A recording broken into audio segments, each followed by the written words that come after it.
এই মানুষকে দেখে যদি লাগে এত মানুষের ভয়, এই মানুষকে দেখে যদি লাগে এত মানুষের ভয়, তবে আমরা বলবো, তবে আমরা বলবো, তবে আমি বলবো এ দুনিয়াটা পশুদের, মানুষের দুনিয়া তো নয়। এই মানুষকে দেখে যদি লাগে এত মানুষের ভয়, তবে আমরা বলবো, তবে আমি বলবো এ দুনিয়াটা ছাগলের, মানুষের দুনিয়া তো নয়। এই মানুষকে দেখে যদি লাগে এত মানুষের ভয়, তবে আমরা বলবো, তবে আমি বলবো এ দুনিয়াটা কুকুরের, মানুষের দুনিয়া তো নয়। এই মানুষকে দেখে যদি লাগে এত মানুষের ভয়, তবে আমরা বলবো এ দুনিয়াটা পাখিদের, মানুষের দুনিয়া তো নয়। এই মানুষকে দেখে যদি লাগে এত মানুষের ভয়, তবে আমরা বলবো, তবে আমি বলবো এ দুনিয়াটা পশুদের, মানুষের দুনিয়া তো নয়। এই মরণ যদি না থাকিত, এই মরণ যদি না থাকিত, মানুষকে মানুষে খেত কি?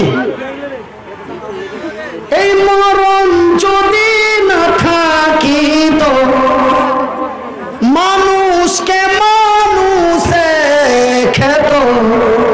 ব্যভিচারী অনাচারে, ব্যভিচারী অনাচারে এ দুনিয়াটা ভরে যেত।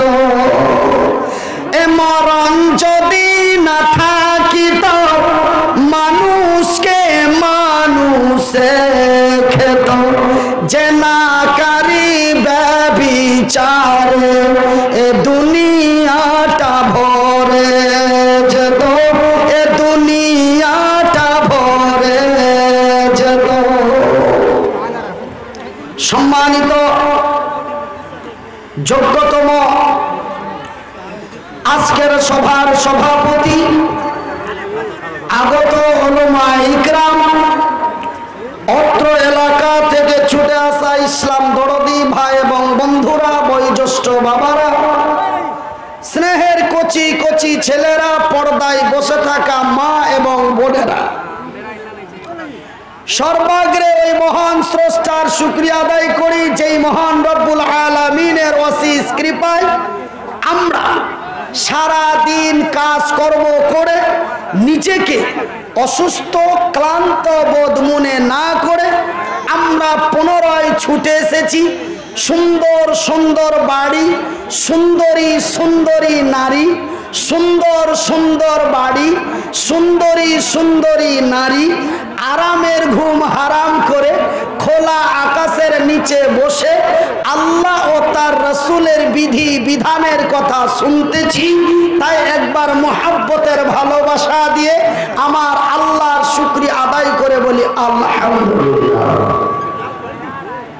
তারপরে পরে আমাদের ধর্মের গুরু, ধর্মের নেতা, দোজাহানের নবী, নবী মুহাম্মদুর রাসূলুল্লাহ, বলুন সাল্লাল্লাহু আলাইহি ওয়াসাল্লাম। আমার ভাইয়েরা, আমি পবিত্র আল কোরআনের মধ্য থেকে একটাই ছোট্ট আয়াত পাঠ করেছি। সেই আয়াতটিকে সামনে রেখে আমার মূল্যবান টাইমকে লক্ষ্য রেখে আমি আপনাদের কাছ থেকে বিদায় নেব। ওমা তৌফিক ইল্লা বিল্লাহ। একবার জোরে বলি আমিন। আমার ভাইয়েরা, আমার বন্ধুরা, আমার আব্বা জানেরা, আমি পবিত্র আল কোরআনের যে আয়াতটা আমি পাঠ করেছি সেখানে মহান স্রষ্টা বলছেন আর রিজালু কাওয়ামুনা আলান নিসা,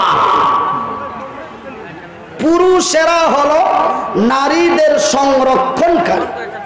আজকে ধরেন আমি উত্তর দিনাজপুরে, পার্শ্ববর্তী ডিস্ট্রিক্ট মালদা, আমি মালদা থেকে উত্তর দিনাজপুর এসছি, তার জন্য হয়তো আমার তেমনটাই সিকিউরিটি নাই, কিন্তু এই যে কালকে যে আমি আগরতলা বিমানবন্দরে নামবো, বারবার করে মেসেজ আসছে, টেলিফোন আসছে, হুজুর আপনি কটায় এয়ারপোর্ট পাইবেন, আর আপনার লাইগা ব্যাটালিয়ান কটা পাঠা লাগবো। ব্যাটালিয়ান বুঝেন?